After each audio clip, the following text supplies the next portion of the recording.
Hi friends, நம்ம இன்றைக்கி என்ன செய்ய போகிறோம்னா எக் லாலிபாப் தாங்க செய்ய போகிறோம். வாங்க எப்படி செய்யலான்னு பார்க்கலாம். 4 முட்டையை வேக வச்சு எடுத்து வச்சுக்கலாங்க. இப்போ காய் சீவதில் முட்டையை நல்லா சீவி எடுத்து வச்சுக்கோங்க.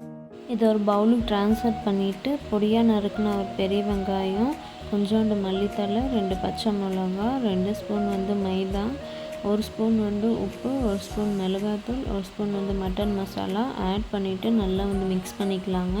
மிக்ஸ் பண்ணிவிட்டு அது பால் ஷேப்பில் உருண்டை பிடிச்சி எடுத்து வச்சுக்கலாம். ஒரு பவுலில் ஒரு முட்டையை உடச்சி போட்டு அதில் 1 ஸ்பூன் உப்பு, மிளகாத்தூள், 1 ஸ்பூன் பெப்பர் ஆட் பண்ணிவிட்டு ஒரு விஸ்கை வச்சு நல்லா பீட் பண்ணி எடுத்து வச்சுக்கலாங்க. நம்ம இப்போ பால் ஷேப்பில் உருண்டை பிடிச்சி வச்சுருந்தோம்னா அது முட்டைக்குள்ளே டிப் பண்ணிவிட்டு ப்ரெட் கம்ஸில் கோட் பண்ணி எடுத்து வச்சுக்கலாங்க. எண்ணெய் நல்லா காஞ்சது. இதை நல்லா டீப் ஃப்ரை பண்ணி எடுத்து வச்சுக்கலாங்க. இந்த மாதிரி கோல்டன் ப்ரௌன் ஷேட் வந்தால் போதுங்க. கண்டிப்பாக இதை நீங்களும் ட்ரை பண்ணி பார்த்துட்டு எப்படி இருக்குன்னு கமெண்ட்டில் சொல்லுங்கள்.